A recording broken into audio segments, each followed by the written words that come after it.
Once again, I went to my local coin club and I got some great pickups.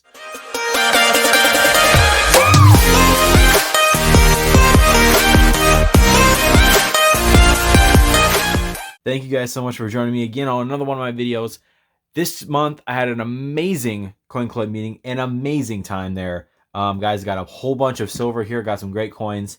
We're going to get it kicked off here. These I didn't pick up at my local coin club, but I would like to show them off here. These are some wheat pennies, some wheat cents. I don't even know how many I have here. And there's actually one Canadian here. This is a 1962. Nice looking Canadian. Nice looking Canadian. Then we got some wheat pennies. Wheat cents. 1, 2, 3, 4, 5. Let's see. 4, 5, 6, 7, 8, 9, 10. We got 13 here. 13 common dates. These are actually from work. This is from a usual guy who usually comes in, a usual customer, and he just recently, a few weeks ago, I guess now, he found out I'm into coins and stuff. So he actually gave me these as a tip, and along with the Canadian cent there, and then these 2 nickels, both 1946. Oops. Pretty cool, nice. And then this made my day. This made me really happy. 1964, 90% silver quarter.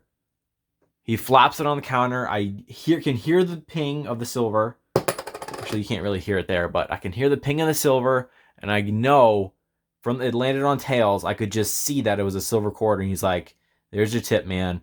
So there we go. Beautiful 1964 quarter. Love it. Thank you so much to him. And then he actually gave me this a few weeks ago. I didn't show it off in a video or anything, but it is it's dated 1864.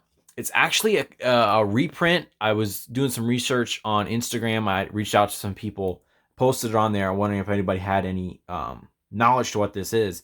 And actually, since it says this facsimile or fact, whatever it says right there, it means it's a reprint. And I was looking on eBay, and I noticed that the reverses on all the ones that are on sale on eBay actually had like a $20, whatever this is, yeah, $20 reverse on it. It didn't have this ad for these Indian root pills, which is kind of cool though.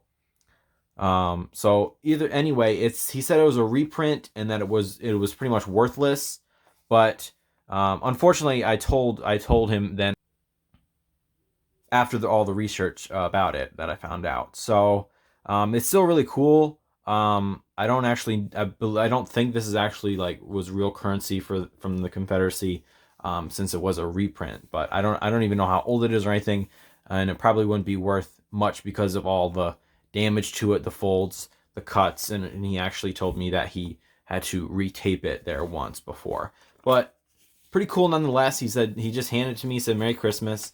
So that's pretty cool. Add it to the collection for some memories down the road. That's really cool of him to do that. So now on to the Coin Club pickups. We got a lot of silver here, guys. Great Coin Club prices. Great prices for the silver. We'll get it started off. We got some dimes in these 2x2s. These are just some common date Mercury dimes. And then I got actually a first year Roosevelt, which it's not in that great of shape. The reverse is kind of worn, and it does look like it's been handled pretty good. But for the price, I couldn't pass it up at all. So then we got these packs here. This is 15 Mercury dimes. We're going to open these up here in a little bit and see what we got. And then we have another pack of 10 here, which is kind of mixed with Roosevelts and silvers, or Roosevelt and Mercury. We got some Washington quarters here in the 2x2s. Some older ones, 1935, 1936, but they are pretty worn. I probably won't add these to the album because of how worn they are. If they're a little better, I'd like to see it in a... This one maybe, but this one for sure not. You can see how worn they are. So that's the reason why I won't add them to the album, but I'll probably just add them to the stack, the 90% stack. But we'll keep this 1936 on top. Just because I might add that one. We got some 90% halves here, all 1964. right there. I believe these are all Philadelphia. It doesn't really matter.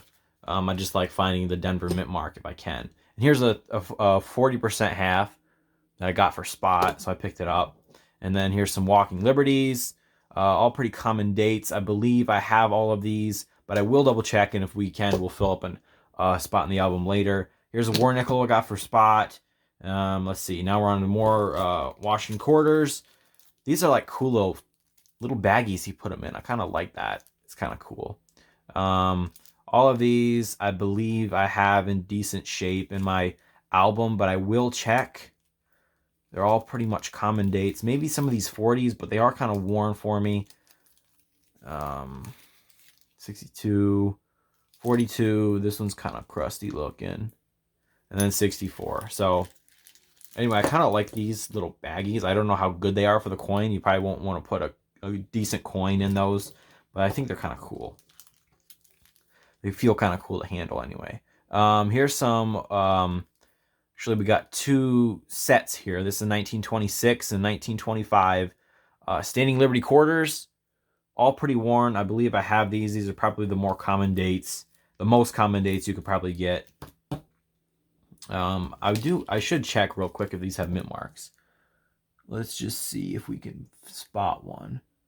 They're right in the front on the obverse, right by her. It would be our left. The coin right here. I don't see any. So there they are. Pretty cool.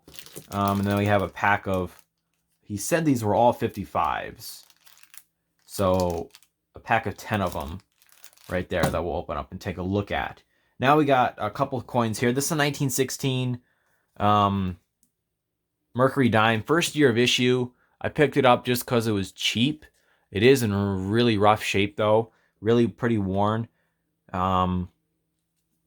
Also does have a hint of green. I don't know if that's corrosion or what on the edge, but maybe it's just from this paper.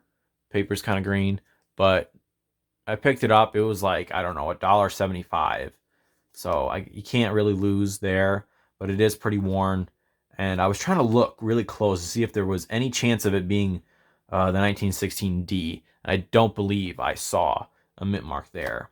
But I will check again just in case. You never know. And then here's probably the best coin of the day. 1950 Philadelphia. Brilliant uncirculated. It's got awesome toning on it. I don't know if you guys can see that. It's incredible in person. It's mostly up here at 1, 2 o'clock on the coin up here. Really cool, really nice.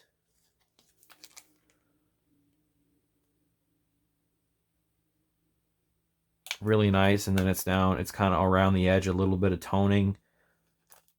So now let's get right into it, guys. We're going to cut these open here and see what we can find for some good dates, some good condition coins. And then we'll be popping these, popping the other ones out of the 2x2s.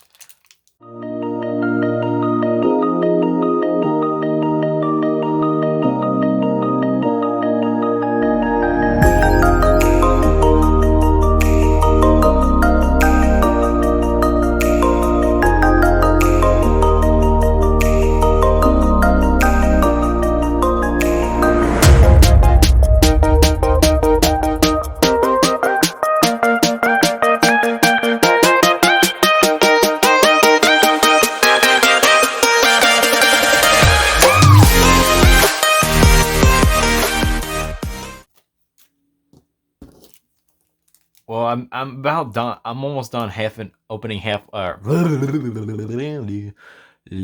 la la la.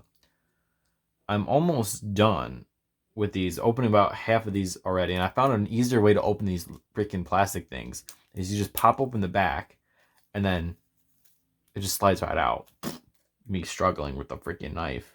So we got a few Mercury dimes here that I could look through. This 55 I picked out because it was the best one of the batch, and we'll check it in the album, see if I need it. There it is, guys. Really cool, really awesome pickups this month from my local coin club. There's actually another local coin club, guys, in my area, so I have two. I'm a member of one for the last 5 years. I've been a member of this one. I have been to a show to the other one. But I'm going to join that one hopefully next month. We'll have some more Coin Club pickup videos for you guys, and more coins for me. So thank you guys so much for watching. I really appreciate it. If you haven't already, please subscribe down below. Hit that like button. Let me know your thoughts in the comment section down below. I'd like to get to know a few of you guys. Thank you guys so much for all your support, and I will see you in the next one.